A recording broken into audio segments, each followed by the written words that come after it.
నీట్లో మంచి ర్యాంక్ రాని విద్యార్థులకు బెస్ట్ ఆప్షన్ CA కోర్సులు అడ్మిషన్స్ జరుగుతున్నవి.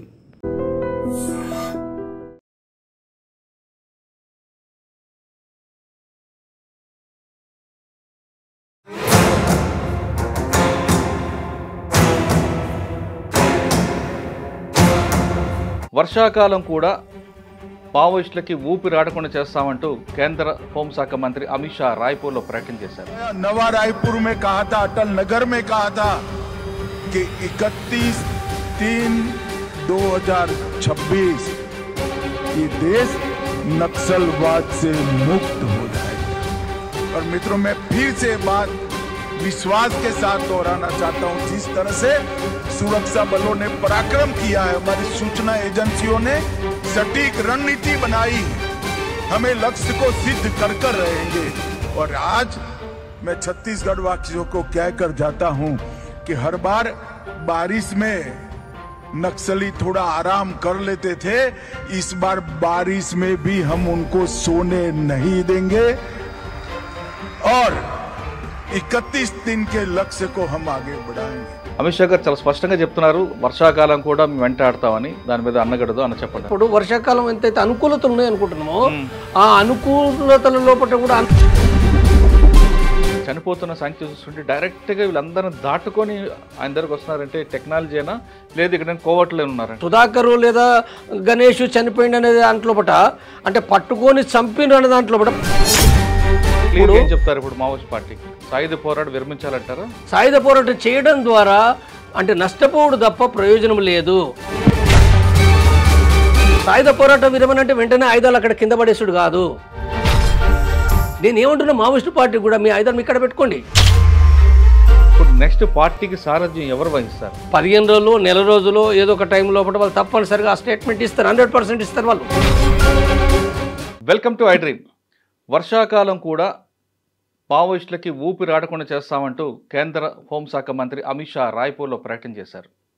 ఆ ప్రకటన ఉద్దేశం, గతంలో వర్షాకాలం వచ్చిందంటే మావోయిస్టులకి కొంత ఊపిరి ఉండేది, ఎందుకంటే ప్రకృతి వాళ్ళకి సహకరించేది. కానీ ఇప్పుడు మాత్రం ఖచ్చితంగా వాళ్ళకి ఏమాత్రం కూడా అలసట లేకుండా వెనక వెంట పడతాం అంటూ ఆయన డైరెక్ట్గా వార్నింగ్ ఇచ్చారు. ఖచ్చితంగా మార్చి 26 ముందే ఆపరేషన్ కగార్ పూర్తి చేస్తామంటూ మరొక వార్నింగ్ ఇచ్చారు. ఈ నేపథ్యంలో నిజంగా నాకు జరుగుతుందా? ఎందుకంటే అడవిలో మావోయిస్టు పార్టీకి పెట్టని కోట, ఎక్కడ పుట్టుంది, ఎక్కడ చెట్టు ఉంది, ఎక్కడ వాగుందనే విషయం పూర్తిగా క్షుణ్ణంగా తెలిసిన మావోయిస్టు పార్టీకి ఇటువంటి వార్నింగ్లు కొత్త ఏం కాదు. అయినా ఇప్పుడు ఒకవైపు ఆపరేషన్ కాగారు పేరుపేట CRPF కానీ లేదా ఆర్మీ ఆఫీసర్లు అందరూ కూడా CRPFతో పాటు మిగతా పోలీసులందరూ కూడా జాయింట్ ఆపరేషన్ చేస్తున్న నేపథ్యంలో అడవిలి వాళ్ళకి ఏ విధంగా సహకరిస్తుంది? అమిత్ షా ఇచ్చిన వార్నింగ్ వాళ్ళకి నిజంగా సూట్ అవుతుందా, లేదు ఎప్పటిలాగానే కలిసిపోతుందా, కాలగర్భంలో కలిసిపోతుందా అనే విషయాన్ని మనతో మాట్లాడడానికి మావోయిస్టు పార్టీ కేంద్ర కమిటీ మాజీ సభ్యులు జంపన్న గారు ఉన్నారు. ఆయన చెప్పిన దాంట్లో అమిత్ షా చెప్పింది వాస్తవంగా జరుగుతుందా, అడవి వాళ్ళకి సహకరిస్తుందా, లేదు పార్టీకి సహకరిస్తుందా విషయాన్ని అన్నక్కడ తెలుసుకుందాం. నమస్తే అన్న. నమస్తే. మావోయిస్టు పార్టీ అడవి బిడ్డలు మీరందరూ, అడవిలోనే మీకు అన్నీ కూడా ఏ కాలమైనా అడవి, మీకు ఉదయమైనా మధ్యాహ్నమైనా సాయంత్రమైనా వర్షాకాలం చలికాలం ఎండాకాలం ఏ కాలమైనా సరే మీకు అడవి. ప్రకృతి కూడా మీకు బాగా సహకరిస్తుంది. ఒక్క ఎండాకాలం మినహాయించి మిగతా అన్ని కాలాలు మీకు అనుకూలంగా ఉంటాయి. పార్టీకి అడవి అంటే పెట్టని కోట, ఎక్కడ ఆగో నేను చెప్పినట్లుగా అన్ని ప్రాంతాలు మీకు సహకరిస్తుంటాయి. అటువంటి ప్రాంతంలో వర్షాకాలం సాధారణంగా పచ్చగా ఉంటుంది కాబట్టి మీరందరూ కొంచెం రిలాక్స్ అయ్యి ఉంటారు, వాటర్ కోసం బయటకు రారు కాబట్టి పోలీసులు కూడా మీకోసం ఎక్కువ ఇబ్బంది పడుతుంది. ఎందుకంటే ఎక్కడ బాగుంటుంది, ఎప్పుడు పొంగుతుంది విషయం మీకు తెలిసిందిగా పోలీసులకు తెలియదు. కానీ ఈ కాలంలో కూడా మేము వెంటాడతామంటూ అమిత్ షా ఇచ్చిన వార్నింగ్ని మనం ఎలా తీసుకోవాలంటారు? అదొక ప్రశ్న. 2, ఇప్పుడు సాయుధ పోరాటం విరమించాలా వద్దా అన్నది 2. 3 ప్రశ్న, మీకు సెంట్రల్ కమిటీలో ఇప్పుడు నంబాల కేశవరావు గారి తర్వాత ఎవరు కావచ్చు సెక్రటరీగా?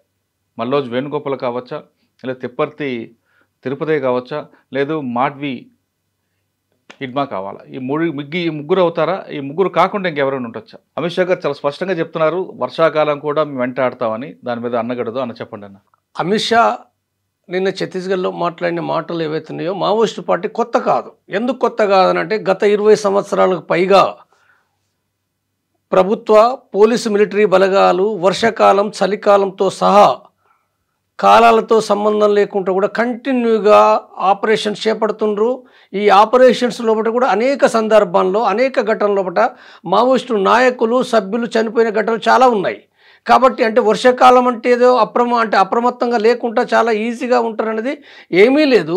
ఒక అనుకూలత, ఒక ఎండాకాలానికి ఒక వర్షాకాలానికి మావోయిస్టులకు అనుకూలత ఉండే మాట వాస్తవం. కొంతవరకు అనుకూలత ఒకనాడు అంటే ఎండాకాలం అంటేనో వాటర్ దొరకకపోవడం అంటే తప్పనిసరిగా కొన్ని పాయింట్స్ పైనే వాటర్ పైన ఆధారపడే పరిస్థితి ఉంటే వర్షాకాలం అనేక చోట్ల ఉండే అవకాశం ఉండే మాట వాస్తవమే. కానీ అననుకూలతలు కూడా కాకుండా ఎండాకాలం అడవంతా ఎండిపోయి ఉంటుంది కాబట్టి మీ గురించి తెలిసే అవకాశం ఉంటుంది.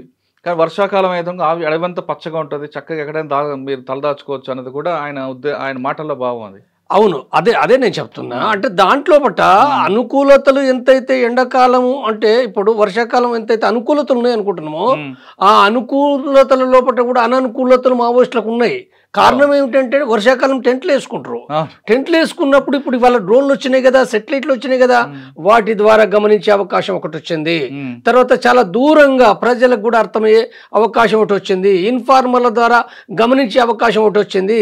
తర్వాత వర్షాకాలం ఇంకొకటి ఏముంటుందనంటే మనం బూట్లు వేసుకొని పోతున్నప్పుడు, చెప్పులు వేసుకొని పోతున్నప్పుడు లేదా చెప్పులు తీసేసి పోయినప్పటికీ అంటే 20 మంది 30 మంది మావోయిస్టులు కనుక పోయినప్పుడు ఈ అడుగులు ఏవైతున్నాయో తప్పనిసరిగా ఈ అడుగులు అంటే ఈ అడుగులు కూడా 2 రోజులు 3 రోజులు 4 రోజులు కూడా ఉంటాయి ఈ అడుగుల గుర్తులు ఏవైతున్నాయో. కాబట్టి వీటిని పసిగట్టడం అనేది చాలా కాలం నుంచి ప్రభుత్వ బలగాలు చేస్తున్నాయి. ప్రభుత్వ బలగాలు అంటే ఒకనాటి 1990-85 నాటి బలగాలు కావి. ఈ యొక్క స్పెషల్ ఫోర్స్ అంటే ఏంటిది? ఇది అంటే యాంటీ గెరిల్లా వార్ఫేర్ చేస్తుండ్రు వాళ్ళు. అంటే గెరిల్లాలు ఏ రకమైన జాగ్రత్తలు తీసుకొని మెయింటైన్ చేస్తారో అవన్నీ కూడా అబ్జర్వ్ చేసి దానికి భిన్నమైన టాక్టిక్స్ అదే గెరిల్లా యాంటీ గెరిల్లా వార్ఫేర్ అంటారు. కాబట్టి అలాంటి యాంటీ గెరిల్లా వార్ఫేర్ కొనసాగించే విధంగా స్పెషల్ ట్రైనింగ్ ఇస్తారు. ఈ బలగాలే ముందుండి నడుస్తున్నాయి. ఇది మావోయిస్ట్ పార్టీకి కూడా తెలుసు. ఎక్కడైనప్పటికీ సాధారణంగా ఉండే సిఆర్పిఎఫ్ బలగాలు కావు, సాధారణంగా ఉండే స్టేషన్ ఫోర్స్ కాదు. ఈ బలగాలకు ముందుండేది ఒక స్పెషల్ ఫోర్స్ ఉంటుంది. ఈ స్పెషల్ ఫోర్స్ను ఆపరేట్ చేసే విధంగా ఇంటెలిజెన్స్ వ్యవస్థలు అనేటివి అవి చాలా కీలకంగా ఉన్నాయి. కాబట్టి ఈ ఇంటెలిజెన్స్ వ్యవస్థల ద్వారా మావోయిస్టులు వాళ్ళు వర్షాకాలమైనా ఎండాకాలమైనా ఏ రక్షణ తీసుకున్నప్పటికీ అంటే ప్రతి ఒక్క ఎలక్ట్రానిక్ డివైస్, అది సెల్ ఫోన్ కావచ్చు, కంప్యూటర్ కావచ్చు, వాకీ టాకీస్ కావచ్చు, ఇంక మరొకటి కావచ్చు, ప్రతిదీ కూడా ఏంటంటే అది నిఘా కింద ఉన్నాయి. మీరు చెప్తున్నట్లుగా వర్షాకాలం బూట్లు అడుగులు తెలిసిపోతే ఫుట్ మార్క్స్ తెలుస్తాయి అంటున్నారు. ఒకవైపు పోలీసులు కూడా వాళ్ళది కూడా తెలుస్తుంది కదా, తెలుస్తుంది తప్పనిసరిగా, వాళ్ళకి ఐడియా ఉండదు. కానీ అడవిలో మీకున్నంత పట్టు పోలీసులకు ఉండకపోవచ్చు కదా. ఇవాళ అంటే ఒకనాడు అది కరెక్టే, కానీ ఇవాళ పోలీసులకు ఎక్కువ పట్టు వచ్చేసింది. ఎట్లొచ్చింది? లోకల్ డిఆర్జీ బలగాలున్నాయి కదా, డిఆర్జీ బలగాలున్నాయి, లోకల్ ఇన్ఫార్మర్స్ ఉన్నారు. తర్వాత వాళ్ళు సెటిలైట్ ద్వారా డ్రోన్స్ ద్వారా ప్రతి పాయింట్ను అబ్జర్వ్ చేస్తున్నారు. మొట్టమొదటిగా డ్రోన్లు 2008-9 ప్రయోగించినప్పుడు వాళ్ళకి అంత లేదు. కానీ వాళ్ళ దాదాపు ఇప్పుడు 15 సంవత్సరాలు దాటిపోయింది. ఈ 15 సంవత్సరాల్లో బట్ట పోలీస్ ఫోర్స్కు ఒక కమాండింగ్ వచ్చింది. ప్రతి పాయింట్ ఎక్కడుందో చాలా స్పష్టంగా చెప్పగలిగే ఆ స్పష్టత వచ్చింది.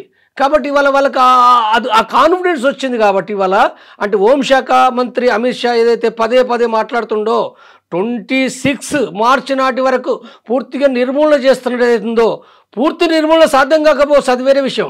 ఇది 100% జరగదు. కానీ విజయాలు ఎక్కువ సాధిస్తున్నాడు, ఆల్రెడీ సాధిస్తున్నాడు.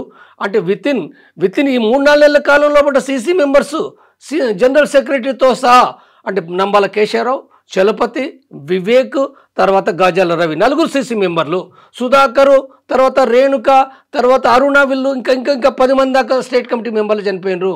కాబట్టి ఇది ఏమన్నాలే మనం అంటే ఇవాళ ఒక వంక ప్రధాన నాయకత్వాన్ని దెబ్బతీస్తూ విజయాలు సాధిస్తుంటే ఏమనాలి దీన్ని? సాధారణంగా సెంట్రల్ కమిటీ మెంబర్ కంటే మీరు 3 అంచెల భద్రత ఉంటుంది. మీరున్నప్పుడు మీకు కూడా 3 అంచెల భద్రత ఉంటుంది.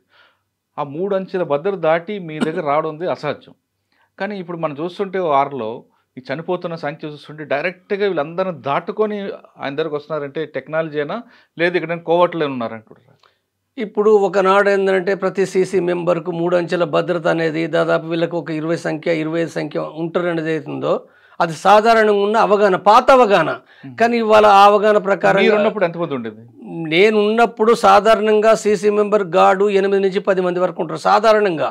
అది ఒకనాడు ఉన్న పరిస్థితి, అది ఒకనాడు ఉన్న పరిస్థితి. కాదన్న, మీకు ఎన్ని కిలోమీటర్ రేడియస్ ఉంటారు వాళ్ళు? మీ చుట్టూ ఒక 1+1 ఉంటారు. అంటే గార్డ్స్ ఉంటారు. గార్డ్స్ కాకుండా ఇతర లోకల్ దళము లేదా ఇంకా LGS వేరే స్క్వాడ్స్ ఉండొచ్చు. అంటే ఎక్కడికి ఏ ప్రాంతానికి పోతే ఏంటంటే అక్కడ స్క్వాడ్ పనిచేస్తుంది. తర్వాత సీసీ మెంబర్తో ఉండే గార్డ్స్ 10 మందో 8 మందో ఉంటారు. టోటల్గా 20 మంది 25 మంది ఉండవచ్చు. కానీ ఇది ఎప్పుడు ఒకే తీరుగా ఉంటుందని కాదు కదా. ఎందుకు ఉండదని అంటే ఇప్పుడు ఇవాళ నేను ఈ మధ్యకాలం నేను చెప్తున్నది ఏంటంటే ఒక వంక ప్రభుత్వ బలగాలు గెరిల్లా బలగాలను ట్రేస్ అవుట్ చేసి దాడి చేస్తున్నారు కాబట్టి వీళ్ళు గుర్తించబడడానికి అనేక అవకాశాలు కూడా ఉంటున్నాయి. కాబట్టి అంటే ఎక్కువ సంఖ్యలో 20, 30, 50 మంది తిరిగితే గుర్తులు పడతాయి కదా. అంటే చెప్పుల గుర్తులు పడతాయి. తర్వాత డ్రోన్ కిందికి డ్రోన్ యొక్క కెమెరాల్లో కూడా చిక్కిపోతారు. కాబట్టి ఏం చేస్తున్నారు వీళ్ళు, సంఖ్య తగ్గిస్తారు, వికేంద్రీకరణ అంటారు. అంటే గెరిల్లా బలగాలు కేంద్రీకరించడం కాకుండా వికేంద్రీకరించబడి కదలికలు ఉంటాయి. అందుకోసం ఇప్పుడు మన కదలికలు కూడా ఇప్పుడు సుధాకర్ లేదా గణేష్ చనిపోయింది అనే దాంట్లో పట అంటే పట్టుకొని చంపిన అనే దాంట్లో పట పట్టుకొని చంపితే చంపొచ్చు కాక, కానీ ముందుగా వాళ్ళు ఆయుధాలతో ఉన్నారు. ఫస్ట్ ఇది గుర్తించాలి. వితౌట్ ఆయుధాలు లేకుండా వాళ్ళు ఏదో ఆయుధాలు లేకుండా ఎక్కడో ఏదో ఇంట్లో ఉన్నారు అనేది అది అబద్ధం. అది తప్పనిసరిగా వాళ్ళు టీమ్గా ఉంటారు. వాళ్ళు 3, 5, 7, 10 మంది సంఖ్య ఓ సంఖ్య ఉంటుంది. ఈ సంఖ్య ఉన్నప్పుడు వాళ్ళని గుర్తించి దెబ్బతీసి తర్వాత కాల్పులు చేసి గాయపడ్డలను కూడా చిత్రహింసలు పెట్టవచ్చు కాక, చిత్రహింసలు పెట్టి కూడా చంపవచ్చు. కాబట్టి ఇది ఏదైతుందో అంటే ఇది గమనించినప్పుడు ఏంటంటే అంటే అంటే అంటే తక్కువ సంఖ్య అయ్యి వాళ్ళు తిరిగినప్పుడు కూడా ఏంటంటే గుర్తిస్తుండ్రు. కాబట్టి ఈ నష్టాలు జరుగుతున్నాయి. ఓకే, ఇప్పుడు అమిత్ షా గారు చెప్పినట్లుగా ఇది కొత్త ఏం కాదు. ఉద్యమం అయితే పూర్తిగా ఆగిపోతుంది కానీ భారీ నష్టం జరిగే అవకాశం ఉంటుంది. భారీ నష్టం జరుగుతుంది. భారీ నష్టం జరుగుతుంటే కూడా మావోయిస్టు పార్టీ మరింత దెబ్బతింటది కదా. మావోయిస్టు పార్టీ ఇప్పుడు ఉద్యమాలు చేయడమే పెద్ద సమస్య. దాదాపు గత 10-20 సంవత్సరాల నుంచి మావోయిస్టు పార్టీ నాయకత్వం కింద ఒకనాడు భూస్వామ్య వ్యతిరేక పోరాటాలు చేసింది, ఒకనాడు కార్పొరేట్ వర్గానికి వ్యతిరేకంగా. అంటే ఇప్పుడు బెంగాల్లో నందిగ్రామ్, సింగూరు, తర్వాత కళింగనగర్, ఒరిస్సాలో కళింగనగర్ అంటే అనేక ఉద్యమాల లోపల కూడా ప్రజలను కదిలించింది. ఇవాళ ఎక్కడ ప్రజలు కదిలించగలుగుతుంది? భూస్వామ్య వ్యతిరేక పోరాటాలు లేవు, కార్పొరేటివ్ వర్గానికి వ్యతిరేకంగా కూడా పోరాడే పరిస్థితి లేదు, అది కూడా లేదు కదా. ఏ ఉద్యమాలు చేస్తుంది? ఏ ఉద్యమాలు చేయనప్పుడు పార్టీలకు రిక్రూట్ ఎట్లయితారు? పార్టీలకు రిక్రూట్ కూడా లేదు కదా. పార్టీలకు రిక్రూట్ రారు. ఉన్న ఆదివాసులు కూడా అంటే భారతదేశంలో ఆదివాసులు 7%. ఈ 7%లో కూడా దండకారణ్యం అనేది ఏందో 1% లేదు. 1% లేని ఈ జనాభాలో కూడా ఒకనాడు వచ్చారు. ఏది సల్వాజుడు దాని మూలంగా వచ్చింది ఏదైతుందో ఇవాళ ఆ పరిస్థితి కూడా లేదు. ఇవాళ దండకారణ్యంలో కూడా జనతన సర్కారు కూడా ఫంక్షన్ కావటం లేదు. కాబట్టి ఎవరు వస్తారు అంటే పార్టీ లోపలికి వచ్చే సంఖ్య కూడా తగ్గిపోయింది. ఈ తగ్గిపోయిన పరిస్థితి లోపల బయట నుంచి కార్మిక వర్గం లేదు, విద్యార్థులు లేరు, మేధావులు లేరు. ఇది లేకుండా పార్టీ ఎట్లా బతుకుతుంది? కాబట్టి సాయుధ పోరాటం ఎట్లా కొనసాగించగలుగుతుంది? కాబట్టి ఇలాంటి పరిస్థితుల్లో పట్ట అంటే ప్రభుత్వానికి ఈ మొత్తం విషయాలు ఇవాళ కొత్తగా తెలవడం కాదు. గత 10 సంవత్సరాల నుంచి అనేకమైన ఇంటెలిజెన్సీ రిపోర్ట్లు స్పష్టంగా ఇంటెలిజెన్స్కు ఉన్నాయి కాబట్టి వాళ్ళు కాన్ఫిడెంట్గా అంటే 2026 మార్చి అనేది ఏదైతుందో బహుశా అది జరగదు, కానీ వాళ్ళు విజయాలు సాధిస్తూనే ఉన్నారు కదా. సాధించడం అంటే ఈ నష్టాలని పొంది మావోయిస్టు పార్టీ ఏం చేయగలుగుతుంది? ఇది కష్టమైంది కదా. ఏం చెప్తారు ఇప్పుడు మావోయిస్ట్ పార్టీకి? సాయుధ పోరాటం విరమించాలంటారా? నేను చెప్పే విషయం ఏంటంటే ఇవాళ కాదు, మొట్టమొదటి నుంచి కూడా నేను మాట్లాడుతున్న విషయం ఏదైతుందో తప్పనిసరిగా మావోయిస్టు పార్టీ ఇవాళ సాయుధ పోరాట పరిస్థితులు భారతదేశ వ్యాప్తంగా లేవు. ఎందుకు లేవు అని అంటే వాళ్ళు ఏ సాయుధ పోరాటం అయితే వాళ్ళు ప్రారంభించిండ్రో 1969 లోపట ఏదైతే స్టార్ట్ చేసిండ్రో ఇవాళ ఆ పరిస్థితులు ఇవాళ భారతదేశంలో ఆ పరిస్థితులు అంటే ఏంటి? భూస్వామ్య వ్యతిరేక పోరాటమాలు లేవు. అవి ఒకనాడు ఆ ఉద్యమాలు కొనసాగించారు, కానీ ఆ ఉద్యమాలు లేవు. ఆ ఉద్యమాలు లేనప్పుడు ఆ భూస్వామ్య వ్యతిరేకంగా పోరాడాలనుకునే కౌలు రైతులు ఇవాళ పోరాడే పరిస్థితి లేదు. చైనా నాయకుడు మావో చెప్పినట్టుగా ఇవాళ తుపాకులు పట్టే పరిస్థితి గత 20-30 ఏళ్ల కానించి కూడా లేదు. వాస్తవంగా 69లో కూడా చైనా లోపల వచ్చినట్టుగా వేల సంఖ్య, లక్షల సంఖ్య ఏమీ రాలే. 10ల కొద్ది వచ్చారు. ఆ 10లు కూడా ఇవాళ లేరు. ఇది లేని స్పష్టంగా కనపడుతుంది కదా, చిత్రము కనపడింది ఏముంది? కాబట్టి ఆ భూస్వామ్య వ్యతిరేక పోరాటం లేదు, సాయుధ పోరాట పరిస్థితులు లేవు. సాయుధ పోరాట పరిస్థితులు లేకుండా సాయుధ పోరాటం అనేది అవుతుందో అది ఒక జోక్ తప్ప మరొకటి ఏమీ కాదు. అయితే మరి మావోయిస్టు పార్టీకి కూడా దళాలు ఉన్నాయి కదా అంటే ఉన్నాయి. వాస్తవంగా నక్సలైట్ పార్టీలన్నీ పతనమైనాయి. ఆ పోరాటం ఏదైతే లేని కారణంగా భారతదేశంలో నక్సలైట్ పార్టీ 72 పార్టీలు ఉంటే ఏవి ఇవాళ భూస్వామ్య వ్యతిరేక పోరాటాలు లేవు, సాయుధ పోరాటాలు లేవు. ఇవన్నీ గప్పాలు కొడుతున్నారు వాళ్ళు. కానీ మావోయిస్టు పార్టీ మాత్రం ఎందుకు దళాలు ఉన్నదనంటే ఆదివాసీ ప్రాంతంలో అది ఒక మిలిటెంట్గా పోరాడింది. మిలిటెంట్గా పోరాడమే కాదు, దండకారణ్యంలో, ఒరిస్సా లోపట లేదా జార్ఖండ్లో, బీహార్ లోపట ఆదివాసీ ప్రజలను ఆర్గనైజ్ చేసింది. కొన్ని ప్రాంతాల్లో ఆదివాసీ ప్రాంతాల్లో దెబ్బతిన్నప్పటికీ ఇంకా దండకారణ్యం ఆదివాసీ ప్రజలు ఏదైతే ఉందో కొంతవరకు ఏంటంటే ఇప్పటికి వాళ్ళు ఆల్రెడీ ఉద్యమాలు చేసిండ్రు. దాని ఫలితంగా ఏంటంటే ఇప్పటికీ గెరిల్లా దళాలు, కంపెనీలు మావోయిస్ట్ పార్టీకి ఉన్నాయి. కానీ ఇవాళ మొత్తంగా చూసినప్పుడు ఏంటంటే అది కూడా ఒక దెబ్బతింటున్న క్రమం కనబడుతుంది. మావోయిస్టు పార్టీ తన ఉనికి సమస్యగా మారింది. కాబట్టి ఇలాంటప్పుడు ఇంకా సాయుధ పోరాటం ఎందుకు? సాయుధ పోరాటం చేయడం ద్వారా అంటే నష్టపోవడం తప్ప ప్రయోజనం లేదు. మీరు ప్రజలు నేనేం చెప్తున్నానంటే మావోయిస్టు పార్టీ స్పష్టంగా ప్రకటన చేయండి, సాయుధ పోరాటం విరమిస్తామని ప్రకటన చేయండి. ప్రకటన చేయడం ద్వారా తప్పనిసరిగా కేంద్ర ప్రభుత్వము తప్పనిసరిగా కాల్పుల విరమణ చేయాలి, శాంతి చర్చలు ఆరంభించవలసింది. ఒకవేళ ఆరంభించకపోతే దేశవ్యాప్తంగా ఇవాళ ఈ ధర్నాలు ఇవి కాదు, దేశవ్యాప్తంగా మావోయిస్టు పార్టీలను వ్యతిరేకించే వాళ్ళు కూడా దేశవ్యాప్తంగా కూడా అరే వాళ్ళు ఎందుకు చంపుతుండ్రు, వాళ్ళు ఆల్రెడీ సాయుధ పోరాట విరమణ ప్రకటించింది కదా, ప్రకటించిన తర్వాత చంపకూడదు కదా. అన్ని వర్గాల ప్రజలు మద్దతు వస్తుంది. అప్పుడు ఈ దేశంలో కాదు విదేశాలు కూడా మద్దతు వస్తుంది, సీరియస్గా వస్తుంది. కాబట్టి మీరు ప్రకటన చేయండి, నష్టం ఏమున్నది, స్పష్టంగా చేయండి. నేనేమంటున్నానంటే వాస్తవంగా మావోయిస్టు పార్టీ చాలామంది అంటే అర్థం చేసుకుని వాళ్ళన్నారు. కానీ మొట్టమొదటగా వాళ్ళు అభయ్ శాంతి చర్చను స్వాగతిస్తూ మాట్లాడాడు. తర్వాత నెక్స్ట్ రూపేష్ 3 ప్రకటనలు చేసిండు. 3 ప్రకటనలు కూడా అవి ఫేక్ అని చెప్పి హైదరాబాద్ మేధావులు ఫేక్ అని చెప్పి మాట్లాడితే ఛత్తీస్గఢ్ కాంగ్రెస్ నాయకులు చెప్తున్నా, అది రూపేష్ కూడా చెప్పిన విషయమే, ఫేక్ అని చెప్తే ఆయన BR Basavaraju general secretary Nambala Keshava Rao direction లోపల అదే నారాయణపూర్ జిల్లా లోపల బసవరాజు ఉన్నాడు, అదే నారాయణపూర్ జిల్లా లోపల రూపేష్ను పంపించి రూపేష్ మొత్తం పార్టీకి ప్రాతినిధ్యం వహిస్తున్నట్టుగా ప్రకటన చేస్తూ మావోయిస్టులు కేంద్ర కమిటీ మెంబర్స్ చెప్తేనే నేను చెప్తున్న విషయం చెప్తూ ఆయన స్పష్టంగా చెప్పింది ఏంటంటే మేము ఆయుధ విసర్జన అనేది ఉందో శాంతి చర్చల ఎజెండాల భాగంగా పెట్టండి, చర్చిద్దామనే విషయం చెప్పిండు. ఇది మొట్టమొదటిసారి ఒక మావోయిస్టు పార్టీ చరిత్ర లోపల మొట్టమొదటిసారి ఇది మాట్లాడడం. ఎజెండాలో పెట్టండి, చర్చిద్దామంటే దాని అర్థం ఏంటిది? ఒప్పుకుంటామని అర్థం కదా. దాని అర్థము ఎవరికైనా అర్థమవుతుంది, మెదడు ఉన్నోనికి అర్థమవుతుంది. మెదడు లేని ఇక్కడ నక్సలైట్ల పేరు మీద ప్రదర్శన చేసే వాళ్ళకి అర్థం కాదు, కావాలని వాళ్ళు అబద్ధాలు ఆడిరు. వాస్తవంగా వాళ్ళు చెప్పింది ఏంటంటే ఈ పరిస్థితి అర్థం కావాలని దాంతో రూపేష్ చాలా స్పష్టంగా విశాలంగా మాట్లాడిండు. అంటే దాని అర్థం ఏంటంటే వాళ్ళు స్పష్టంగా సాయుధ పోరాట విరమణ ప్రకటించలే కానీ అర్థం అదే, ఇది అర్థం చేసుకోవచ్చు. ఆ తర్వాత నేను ఇంటర్వ్యూ ఇచ్చిన ఒక దాంట్లో మీరు సాయుధ పోరాట విరమణ ప్రకటించండి, కేంద్ర ప్రభుత్వము, పోలీస్ అధికారులు, బీజేపీ నాయకులు ఇవి నాటకాలు అంటుండ్రు, నాటకాలు కాదు స్పష్టంగా ప్రకటించండి.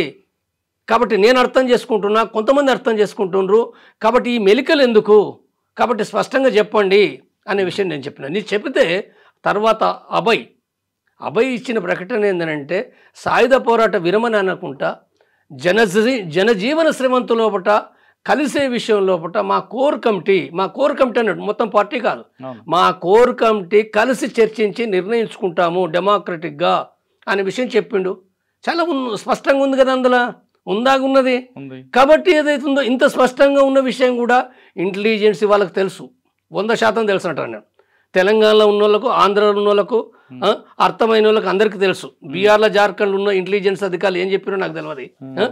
కానీ తర్వాత ఒక వంక ఈ ప్రకటనలు వస్తుంటే ఈ హైదరాబాద్ మేధావులు ఏం మాట్లాడుతున్నారంటే మేము సాయుధ పోరాటం చేస్తాం, మావోయిస్టు పార్టీ సాయుధ పోరాట విరమణ చెయ్యది, సాయుధ పోరాట విరమణ అంటే తప్పు, జంపన్ అన్నాడు తప్పు, సాయుధ పోరాటం చేస్తాం అంటారు. అంటే నువ్వేం చేస్తున్నావు, నువ్వేం మాట్లాడుతున్నావు? ఒకవైపు శాంతి చర్చలు అంటారు.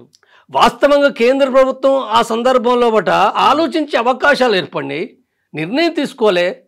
అంటే వాస్తవంగా ఆ ప్రశ్న వేస్తుంది కేంద్ర ప్రభుత్వం. ఏం ప్రశ్న వేస్తుంది? చర్చలు కావాలంటారు, ఎందుకోసం చర్చలు కావాలి? ఎజెండా ఏంటి నడుస్తుంది, మీరు స్పష్టంగా చెప్పాలి కదా. అంటే చెప్పాలని అంటే ఇప్పుడు ఇక్కడ ఈ పార్టీలన్నీ ఒక వంక నేను చెప్పేది వేరు, శాంతి ఎందుకోసం నేను చెప్తున్నా, స్పష్టంగా చెప్తున్నా. శాంతి అంటే పూర్తిగా సాయుధ పోరాట విరమణ కోసమే. సాయుధ పోరాట విరమణ అంటే సరెండర్ కాదు, సాయుధ పోరాట విరమణ అంటే వెంటనే ఆయుధాలు అక్కడ కింద పడేసుడు కాదు. సాయుధ పోరాట విరమణ ప్రకటించడం ద్వారా తప్పనిసరిగా కేంద్ర ప్రభుత్వం చర్చలు ప్రారంభించే అవకాశం ఉంటుంది. 99% ఉంది. అదే కాబట్టి ఈ పరిస్థితి లోపల అవుతుంది కదా మీరే. నేనేమంటున్నా, మావోయిస్టు పార్టీ కూడా మీ ఆయుధాలు ఇక్కడ పెట్టుకోండి, చర్చలు స్టార్ట్ అయితే చర్చలు చేయండి. చర్చలు కూడా గొంతెమ్మ కోరికలు పెట్టుడు కాదు, గొంతెమ్మ కోరికలు ఇవన్నీ పెట్టడం కాదు. నేను రూట్ క్లియర్ చేసిన, నేను మీరు ఏదైతుందో ఇవాళ మీ ఉనికి సమస్య తప్పనిసరిగా మీరు ఇప్పుడు ఇవాళ ఈ మార్గంలో బయటికి రాండి. ఒక ప్రజాస్వామ్య వ్యవస్థ, ప్రజాస్వామిక వ్యవస్థ అంటే దానిపైన విమర్శలు వేరే. ఇవాళ ఇక్కడికి చట్టబద్ధ పద్ధతులకు మీరు వచ్చి మీ కార్యక్రమాలు కొనసాగించండి, సాయుధ పోరాటం కాకుండా చట్టబద్ధమైన కార్యక్రమాలు కొనసాగించండి అనే విషయం నేను చెప్తున్నప్పుడు వీళ్ళు ఆలోచించుకొని చేయవలసిన పీరియడ్ లోపల ఇవాళ ఈ హైదరాబాద్ మేధావులు దీనికి అడ్డుకట్ట వేసే విధంగా పూర్తిగా సాయుధ పోరాటం అంటుండ్రు. మరి ఎవరు చేస్తున్నారు సాయుధ పోరాటం? ఎక్కడున్నది? పోనీ నేనేం చెప్తున్నంటే సాయుధ పోరాటం కొనసాగించే పరిస్థితులు ఉన్నాయా? 20 ఏళ్ల కాంచి లేవు అనే విషయము గుడ్డివానికి కూడా కనపడుతున్నాయి. గుడ్డివానికి కనపడుతుంటే కూడా సాయుధ పోరాటం అని చెప్పి పెడబొబ్బలు పెడుతున్నారు. అంటే వాళ్ళు చచ్చిపోవాలి. పార్టీ ఇప్పుడు లీగలైజ్ చేస్తే లీగలైజ్ చేయాలంటున్నాను నేను. లీగలైజ్ చేయకపోతే ఇంకా పార్టీ బతికేంటిది ఉన్నదా? ఆ పార్టీ బతుకుతుందా? కేంద్ర ప్రభుత్వం బలగాలు ఎంత ఆధునికంగా ఉన్నాయి, ఎంత ఎలక్ట్రానిక్ యుద్ధం చేస్తున్నాయి, మామూలు కాదు. ఇజ్రాయెల్ యొక్క టెక్నాలజీతోటి ఇండియన్ మిలిటరీ అక్కడ వార్ చేస్తుంది, నీ ప్రతి కదలిక అర్థం చేసుకుంటుంది. చనిపోవడమే కదా ఇప్పుడు వరుసంగా ఇంత తొందరగా కేంద్ర కమిటీ మెంబర్లు, రాష్ట్ర కమిటీ మెంబర్లు చనిపోవడం ఏమర్థం చేసుకోవాలి? అదే కదా, అంటే చంపేస్తూనే ఉంది కదా. చంపేస్తుంటే మన సాయుధ పోరాటం అంటే అర్థం ఏంటిది? ఏమైనా ఉన్నదా? ఒక వంకను వాళ్ళు చెప్పలే. వాళ్ళు ఇప్పటికీ మావోయిస్టు పార్టీ అభయ ప్రకటనలు గమనించండి, లేదా రూపేష్ ప్రకటనలు గమనించండి, ఎక్కడ కూడా మేము సాయుధ పోరాటం చేస్తాం, యుద్ధం చేస్తాం అనే మాట మాట్లాడలే. వాళ్ళు ఒక రకంగా మాట్లాడతారు, కానీ బయట ఉన్న వాళ్ళు సాయుధ పోరాటం కూడా ప్రకటన మీరు అన్నట్లుగా ఒక మెట్టు దిగే మాట్లాడారు. అవును, రూపేష్ ప్రకటన కానీ మీరు చెప్పిన అభయ ప్రకటనలు కూడా ఎజెండాలు పెట్టండి చర్చిద్దాం అంటున్నారు. అంటే ఒక మెట్టు దిగినట్లే తప్ప వాళ్ళు మాకే పట్టుదల కావాలి, మాదే ఈగో అన్న ఫీలింగ్ ఎక్కడ లేదు. మరి ఈ నేపథ్యంలో ఈ రప్చర్ ఎందుకు అవుతుందండి? ఈ రప్చర్ ఎందుకనంటే ఇప్పుడు వీళ్ళు ఒక వంక ఏంటంటే బయట ఉన్న వాళ్ళకు సాయుధ పోరాటం అంటేనే వాళ్ళకు ఊపు వస్తుంది, అంతకంటే ఏం లేదు.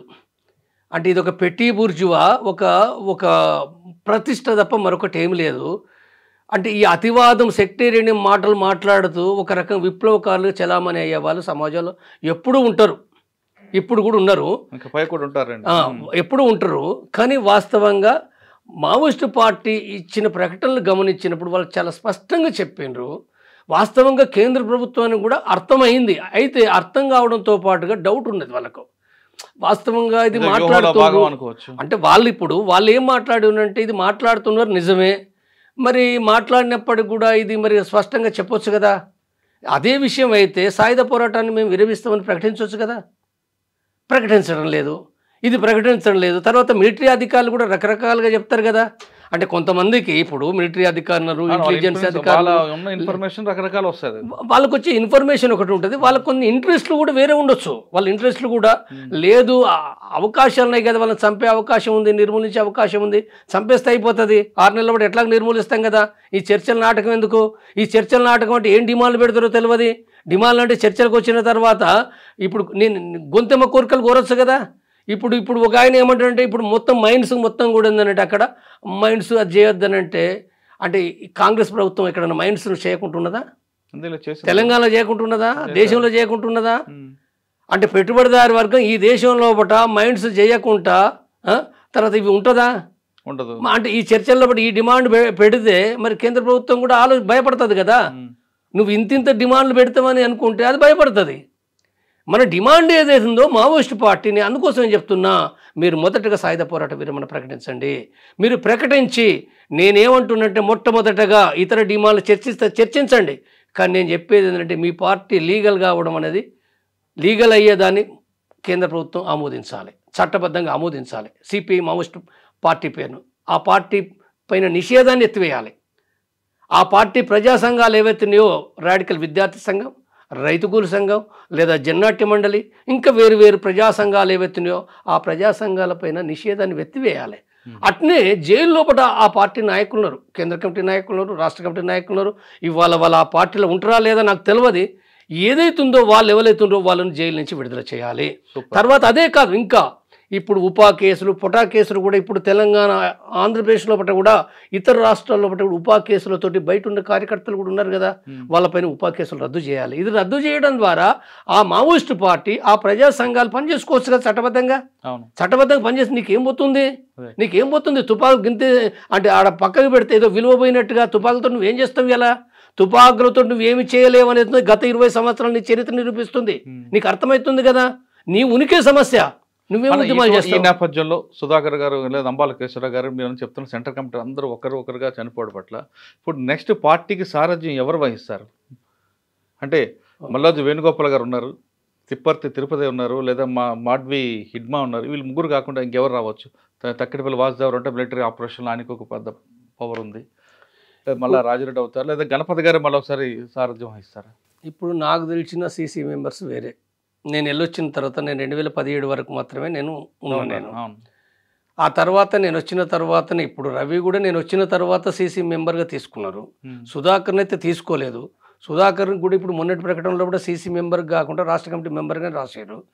ఇతరులను ఎవరిని తీసుకున్నారనే విషయం నాకు తెలియదు. తీసుకుంటే నా అంచనా ప్రకారంగా మరో 5-6 లేదా 7-8 మంది తీసుకోవచ్చు. ఇక్కడ అంటే బీహార్ జార్ఖండ్ నుంచి తీసుకోవచ్చు, ఇక్కడి నుంచి తీసుకోవచ్చు. టోటల్గా 25 మెంబర్స్కు లేదా ఎక్కువ 30 మెంబర్స్కి మించది. అయితే ఇందులో పట్ల కూడా ఈ కాలంలో పట్ల 4-5 చనిపోయినరు. కాబట్టి ఇప్పుడు 25 లోపే 20-25 మధ్యలో పట్నే లేదా 20 లోపు కూడా ఉండొచ్చు. కాబట్టి ఈ సంఖ్యకు సంబంధించిన దాంట్లో పట్ల వాళ్ళు గతంలో పట్ల ఒక పొలిట్ బ్యూరో మెంబర్స్గా అంటే ఆల్రెడీ ఇంటెలిజెన్సీ వర్గాలకు కూడా స్పష్టంగా తెలుసు కాబట్టి నేను చెప్తున్నా.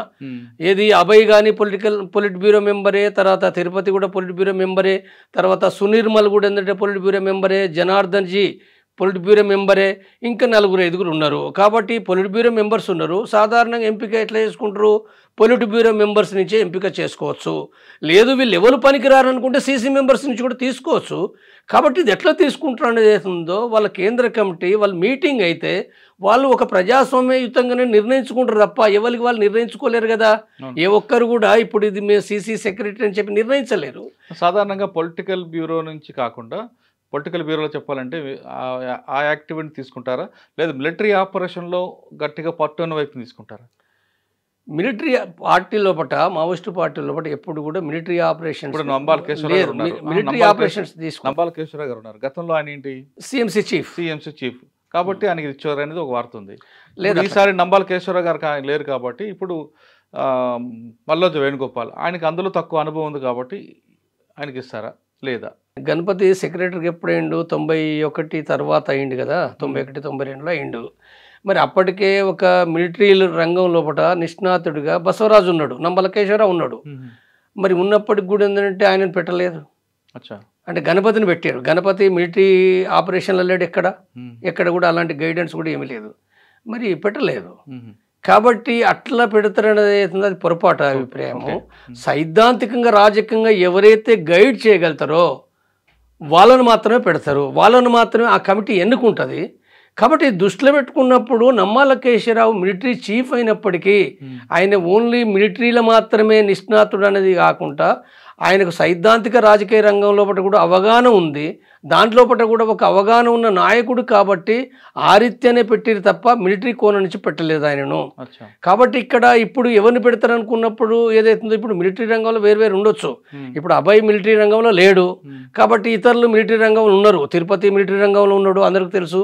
సిఎంసీ చీఫ్గా కూడా తిరుపతి ఉన్నాడు, ఎప్పటి నుంచో సిఎంసీ మెంబర్గా ఉన్నాడు. ఇప్పుడు సిఎంసీ చీఫ్గా దాదాపు సిఎంసీ చీఫ్ అంటే 2018 నుంచి 17 చివరి నుంచి కూడా ఆయన సిఎంసీ చీఫ్నే తిరుపతి. కాబట్టి మిలిటరీ చీఫ్ని పెడతారా లేకపోతే ఎవరిని పెడతారా అనేది ఉందో, మిలిటరీ అనేది కొలమానం కాదు. దాంట్లో కూడా సీనియారిటీ ప్రకారం అయితే జనార్దన్ జీ కూడా చాలా పార్టీలు కూడా చాలా సీనియారిటీ, ఆయన ఎంసీసీ నుంచి వచ్చిండు, ఆయన ఆ సీనియారిటీ ఉన్నాడు. కాబట్టి ఎవరిని పెడతారు? మల్లారాజిరెడ్డి కూడా సీసీ మెంబర్గా ఉండే ఇప్పుడు ఏ రకంగా ఉన్నాడు నాకు తెలియదు. కాబట్టి ఇంక ఇతరులను ఎవరు పెడతారు అనేది ఉందో వాళ్ళు నిర్ణయించుకుంటారు. కాబట్టి ఏదైనా వాళ్ళు నిర్ణయించుకోవడం అనేది ఉందో అంటే వాళ్ళ కమిటీ సమావేశం అయితే వాళ్ళు నిర్ణయించుకొని వాళ్ళు ప్రకటించవచ్చు. బహుశా వాళ్ళు ఇప్పుడు కనుక ప్రకటన చేస్తే చెయ్యొచ్చు. నా ఉద్దేశంలో ఎక్కువ టైం ఏం పట్టది. వాళ్ళు అంటే అందరూ సమావేశం కావాలని రూల్ కూడా ఏం లేదు. వాళ్ళు ఇప్పుడు సపోజ్ ఒక 20 మంది ఉన్నారనుకో, 20 మంది జమ అయ్యే అవకాశం లేకపోతే 15 మందే కావచ్చు, 12 మందే కావచ్చు. 12 మంది అయినా 11 మంది అయినా ఒక మెజారిటీ నిర్ణయంగా ఒక నిర్ణయం చేసుకుంటారు. తప్పదు వాళ్ళకి ఆ పరిస్థితి. అది మాత్రమే కాదు, ఇప్పుడు సాయుధ పోరాట విరమణ కానీ లేదా అభయన్న జనజీవన స్రవంతిలో ఒకటి కలిసి చర్చించి నిర్ణయిస్తామని అన్నాడు కదా. అంటే తప్పనిసరిగా ఒక నిర్ణయం ప్రకటించవలసింది ఇంకా ఉన్నట్టే కదా, మిగిలే ఉన్నది కదా. కాబట్టి ఈ మిగిలి ఉన్నది ఏదైతే ఉందో మనకు టైము 15 రోజులు, నెల రోజులు ఏదో ఒక టైం లోపల వాళ్ళు తప్పనిసరిగా ఆ స్టేట్మెంట్ ఇస్తారు. 100% ఇస్తారు, వాళ్ళు 100% ఇస్తారు. అంటే ఇప్పుడు ఇంకా శాంతి చర్చలు కొనసాగాల వద్దా? శాంతి చర్చలు కొనసాగాలంటే ఒక వైఖరి, లేదనుకుంటే యుద్ధం చేస్తామన్నారనుకో, మేము యుద్ధం చేస్తామని కనుక వాళ్ళు నిర్ణయించుకుంటే ఏం శాంతి చర్చలు, సపరేట్గా యుద్ధమే చేద్దాం, కంటిన్యూ చేద్దాం అని అనుకుంటే అది వాళ్ళు అదే మాట్లాడవచ్చు. ఇప్పుడు ఇందులో మోడెం బాలకృష్ణ గారి పాత్ర ఏమొస్తుంది? ఆయన CC member, Balakrishna CC member, ఒరిస్సాలో ఒకటి అక్కడ తను గైడ్ చేస్తున్నాడు. కాబట్టి ఎవరు ఉంటున్నది అవుతుందో నేను చెప్పలేను. నేను ఇప్పుడు ఇడిమా అనేది అవుతుందో అసలు ఎంత మాత్రం సాధ్యం కాదు. ఇడిమా అనేది ఏందో మిలిటరీ రంగంలో అక్కడ ఒక అంటే తాడిమెట్ల 76 మంది పోలీస్ సిఆర్పి బలగాలను అక్కడ యాక్షన్ చేయడంలో కీలక పాత్ర వహించడం అనే విషయం అందరికీ తెలుసు, 100% తెలుసు, నేను చెప్పడమే కాదు. తర్వాత ఇతర యాక్షన్లు కూడా తను నాయకత్వం వహించిన మాట వాస్తవమే.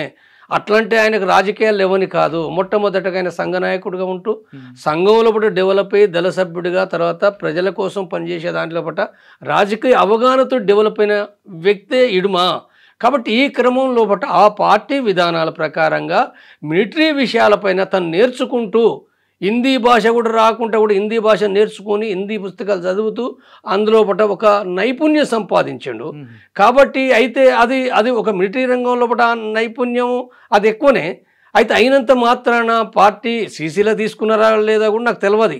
అంతకుముందు అయితే ఓన్లీ స్టేట్ కమిటీ మెంబరు, ఆయన తీసుకున్నారా లేదా నాకు తెలియదు. కాబట్టి తీసుకున్నప్పటికీ ఆయనను సీసీ సెక్రటరీగా పెడతారనేది ఏందో ఊహకందని విషయం. ఎందుకంటే అనేక మంది పార్టీని గైడ్ చేసే వాళ్ళు ఉన్నారు కదా. కాబట్టి అది మనం ఊహకందని విషయం. అది మొత్తం మీద తీసుకుంటే మావోయిస్ట్ పార్టీ ఇప్పటికైనా సాయుధ పోరాటం విరమించాలంటున్నారు జంపర్ గారు. ఆయన చెప్తున్నట్లుగా ముందు అది విరమించండి, విరమించిన తర్వాత ప్రభుత్వంతో చర్చలు చెప్తాం. అటువంటి సమయంలో మీ మీద కాల్పులు జరిగిన దేశంలో కాకుండా ప్రపంచ దేశాలు ప్రతి పౌరుడు కూడా దాన్ని ఖండిస్తారు, మీకు ఒక మద్దతు వస్తుందంటూ చాలా స్పష్టంగా చెప్తున్నారు. ఇక అమిత్ షా ప్రకటనపై ఆయనకి చాలా క్లియర్ ఇచ్చారు. అమిత్ షా ప్రకటన అనేది మావోయిస్ట్ పార్టీకి వర్షాలు కానీ ఎండ కానీ చలి కానీ కొత్త ఏం కాదు, ఇక్కడ జరగాల్సింది జరుగుతుంది. కానీ అమిత్ షా ప్రకటన వాస్తవం అవ్వచ్చు, పార్టీకి నష్టం జరుగుతుంది, కానీ ఉద్యమాన్ని ఆపడం ఎవరి తరం కాదు అంటూ జంపన్న గారు చెప్తున్నారు. ఇది మావోయిస్ట్ పార్టీపై మావోయిస్ట్ పార్టీ సాయుధ విరామంపై జంపన్న గారి ఒక వివరణ. మరో అంశంలో మళ్ళీ కలుద్దాం. అంతవరకు నమస్తే. Thank you.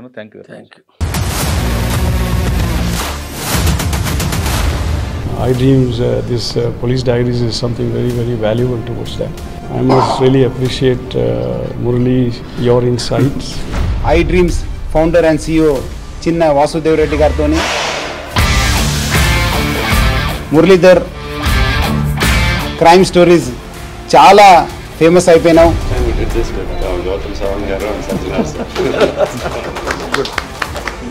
Well done.